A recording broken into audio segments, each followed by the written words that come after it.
نظم عنوان دی مجبوري خرڅېږي. تورې بلا د بد انجام خوله کې نیولی یمه، وریتي وریتي چغې وهمه مخ او سر وهمه، خو اوس بله ورختېرې د هېڅ هم نه کېږي. کاش چې وروستی کله لومبی وی نو به داسې نه وه د جیل په جال کې خپل ماضي راته تا کړي وایي چې حال دې دا دی مستقبل د دې نه ډېر تیار دی. ټولې خبرې یې منم او د منلو وړ دي. د دغه واړه کشالو شاته څه داسې ده چې د مجبورۍ او بېوسۍ لویه کیسه پرته ده. بېوسي داسې چې خپل کور مې نه و در مې نه و، مجبوري دا وه چې د پلار سوری په سر مې نه و، خپلو پردو راته نظر څه عجیبه کولو، سپک یې ګڼلم زما ټول یې په جامه کولو. په چا مې کار نه و نه په دې خوارۍ خفه وم، خو چې خفه وم د مور په بیمارۍ خفه وم. ما به د ورځې چې هر څومره مزدوري کوله سم خوړه پسې د مور مې دوایي کوله. ما به د ورځې چې هر څومره مزدوري کوله سم خوړه پسې د مور مې دوایي کوله. پوره علاج نه و، مرض ورځ په ورځ نور زیاتېدو، بېوسي ورکه شه د لوږې تندې زور زیاتېدو، بیماري زیاته شوه لاچار په هېڅ هم نه پوهېدم، سره لاک لکه هوښیار هم پسې نه پوهېدم. ما د مېوې په خاطر هر چا ته جولۍ خوره کړه، خپلو پردو راله د سوي زړه پولی خوره کړه. ما د بېبې په خاطر هر چا ته جولۍ خوره کړه، خپلو پردو راله د سوي زړه پولی خوره کړه، چې هېڅ درک مې د هېچا سره ونه لګېدو، سوې سپېرګۍ مې د رنځورې مور په زړه لګېدو.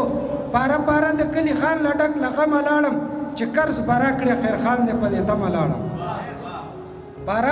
پاره د کلي خان له ډک له غمه لاړم، چې قرض به راکړې خیرخان دې په دې تمه لاړم. د خان په در کې چې په خپل رودات د غم تیر کړو، خان خیرخانو د غرض غشې سم تیر کړو. پیسې به درکړم خپله خوښه خپل اختیار به کوي، خو دومره ده چې یو وړوکی شانتې کار به کوي. کار دومره نه دی دې برکلي کې پلان کې اوسېږي، دی رالوله زما سترګو کې ازغې اوسېږي. کار دومره نه دی دې برکلي کې پلان کې اوسېږي، دی رالوله زما سترګو کې ازغې اوسېږي. سره لاګله شوم بې بس په منځ کې اون ختمه، د بېوسۍ او د هوس په منځ کې اون ختمه.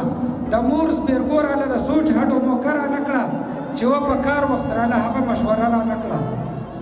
د مور سپېرګو راله د سوچ هډو موقع را نه کړه، چې و په کار وخت راله هغه مشوره را نه کړه. خان تماچه را کړه رسا لاړمه کار مې وکړو، هېڅ چې مې حق ورباندې نه و پرې ګزار مې وکړو. ما چې طلب د پیسو وکړو را به بر شو راته، ما درته کله وویلي خان منکر شو راته. ما چې طلب د پیسو وکړو را به بر شو راته، ما درته کله وویلي خان منکر شو راته.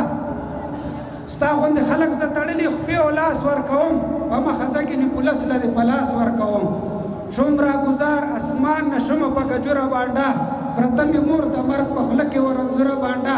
په دغه فکر په شتاب شتاب تر کوره لاړم، خو هغه تلې له دنیا وه چې تر موره راغلم. په دغه فکر په شتاب شتاب تر کوره لاړم، خو هغه تلې له دنیا وه چې تر موره راغلم. په یخ وجود مې د مور ګرمې چغې وکړې، د خپل قسمت را باندې لوبې نوې وکړې.